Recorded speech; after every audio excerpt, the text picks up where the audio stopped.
Assalamualaikum. Welcome to my YouTube channel Dr. MD. Let's start with physics first year chapter number 3 motion and force. अपना topic start करने से पहले learning objectives की तरफ चलते हैं कि आज के डिस्कशन के अंदर हम linear momentum, law of conservation of linear momentum, Newton second law and linear momentum, impulse, collision and its two types including elastic collision, inelastic collision और at the last हम elastic collision in one direction और साथ में हम relative velocities of collision भी discuss करेंगे. चलते हैं सबसे पहले टॉपिक की तरफ. What is linear momentum? Linear momentum को डिफाइन करते हैं. The quantity of the motion in a body is called momentum. The quantity of a motion in a body is called momentum. किसी बॉडी के अंदर कितनी motion exist करती है, उस मोशन की क्वांटिटी को हम मोमेंटम कहते हैं. या सिंपली इसको मैं ये कह सकता हूँ कि the simple product of mass and velocity is called momentum. ये इसकी मैथमेटिकल डिफिनीशन है. याद रखिए मोमेंटम हमारे पास वेक्टर क्वांटिटी है. इसकी direction along the direction of velocity of the body हम लेते हैं और मोमेंटम को कभी कभार हम लीनियर डायनेमिक इनर्शिया भी कहते हैं. मैथमेटिकली मोमेंटम को P से रिप्रेजेंट करते हैं. P is equal to m into v. अगर वेक्टर फॉर्म के अंदर इस इक्वेशन को हम लिखें तो P vector is equal to m into velocity vector. अब इस फार्मूले के अंदर अगर हम वेलोसिटी को रिप्लेस करें, so as we know that acceleration is equal to rate of change of velocity. So velocity is equal to a multiplied by t. P is equal to इस इक्वेशन के अंदर अगर हम पुट करें m cross a into t, as we know that f is equal to m into a. So by replacing this we get P is equal to force into time. इस equation से हम momentum को also भी define कर सकते हैं कि the product of force and time is also called as momentum. याद रखिए मोमेंटम की यूनिट्स इक्वेशन नंबर 1 से kg मीटर सेकंड इनवर्स या इक्वेशन नंबर 2 से हम निकालें तो न्यूटन सेकंड भी मोमेंटम का यूनिट है और डायमेंशन दोनों इक्वेशन से हमारे पास mlt इनवर्स ही आएगा. इसके बाद Newton second law and linear momentum को हम कंपेयर करते हैं कि F is equal to ma. Acceleration को हम rate of change of velocity से अगर रिप्लेस करें so we get a is equal to delta V divided by delta t. इसको अगर हम ऊपर फार्मूले के अंदर पुट करें तो F is equal to m into delta V divided by delta T, या इसको अरेंज करें तो delta into M V divided by delta T. और इस फार्मूले के अंदर as we know that P is equal to M V, so we get F is equal to delta P divided by delta T. This is the finalized equation.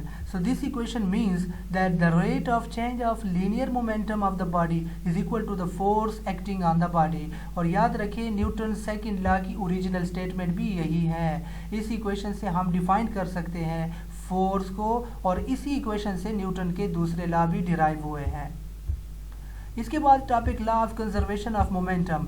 Momentum का याद रखें अगर system हमारे पास आइसोलेटेड है, अगर system isolated mean कोई भी external force system के ऊपर एक्ट नहीं करती, तो ये लॉ कहता है कि the momentum of a system always remains constant in time t. दूसरी फॉर्म में मैं ये कह सकता हूँ कि for an isolated system the momentum before collision and after collision remains constant. What does it mean by isolated system? Isolated system means if no external net force acting on the body on the system is said to be isolated. It's mean when F net is equal to 0, then we can say that change in momentum is equal to 0 according to law of conservation of momentum. If change in momentum is 0, then we can say that momentum of the system is remains constant. इसको proof करते हैं कि as we know that F is equal to delta P divided by delta T. So we arrange this equation as delta P is equal to F dot delta T. Let the system is isolated, so we can say that F net is equal to 0. और जब F net is equal to 0 होगा तो change in momentum हमारे पास 0 होगा और initial final momentum में difference भी 0 के बराबर होगा, या हम कह सकते हैं कि momentum of the system remains constant. So ये प्रूव हो गया law of conservation of momentum. What is impulse, most important और छोटा सा टॉपिक है। इम्पल्स याद रखिए, the phenomena in which large force acts for a short interval of time, the phenomena is said to be impulse. जब भी कोई large force कोई शॉर्ट इंटरवल ऑफ टाइम के लिए एक्ट करे तो ऐसे फिनोमिना को हम इम्पल्स कहते हैं। Mathematically impulse is equal to F average into delta T.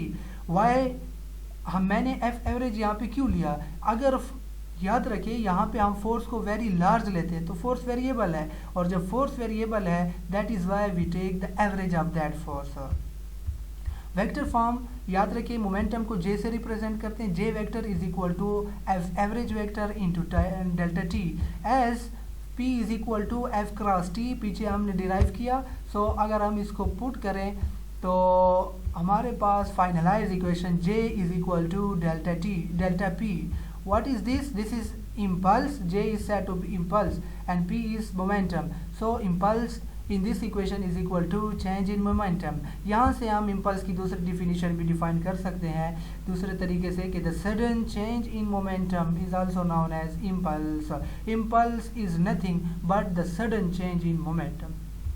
So unit अगर इस इक्वेशन से डिराइव करें तो चूँकि इम्पल्स चेंज इन मोमेंटम के बराबर है, इसका unit same as that of momentum kilogram metre second inverse और न्यूटन सेकंड, और डायमेंशन भी इम्पल्स की MLT inverse just same like that of momentum.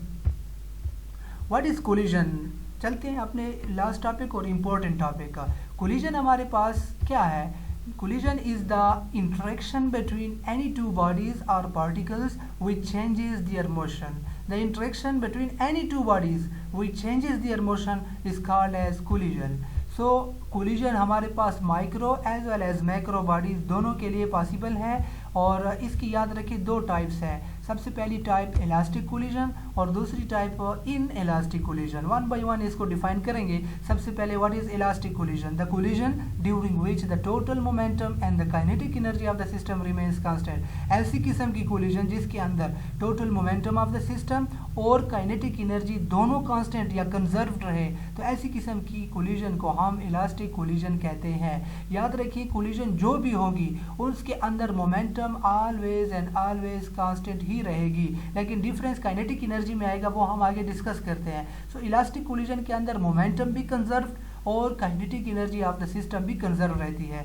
Mathematically अगर मैं अब इसको प्रूव करूं तो when P is equal to constant then P final is equal to P initial, और P final of body 1 and 2 is equal to P initial of body 2 and body 1। अगर दो bodies के लिए ले तो हमारे पास ये वाली इक्वेशन हम करेंगे। और same in the way elastic collision में काइनेटिक भी कांस्टेंट रहती है, तो kinetic final is equal to initial अगर टू बॉडीज के लिए लें तो हमारे पास ये इक्वेशन आएगी। काइनेटिक एनर्जी हमारे पास हमेशा कंजर्व इलास्टिक कोलिजन में रहती है, लेकिन ये बात याद रखें कि अगर टू बॉडीज हमारे पास कोलिजन के अंदर इन्वॉल्व है तो काइनेटिक एनर्जी सिंगल बॉडी के लिए कांस्टेंट नहीं रहती, वेरिएबल है। लेकिन और ये क्यों वेरिएबल है? क्योंकि जब दो बॉडी कोलाइड करते हैं तो एक की काइनेटिक एनर्जी दूसरी बॉडी की काइनेटिक एनर्जी में क्या हो जाती है? कन्वर्ट हो जाती है। लेकिन काइनेटिक एनर्जी किसी दूसरी फॉर्म ऑफ एनर्जी के अंदर कन्वर्ट नहीं होती। इसका मतलब है कि टोटल काइनेटिक एनर्जी कंजर्व रहती है इलास्टिक कोलिजन में,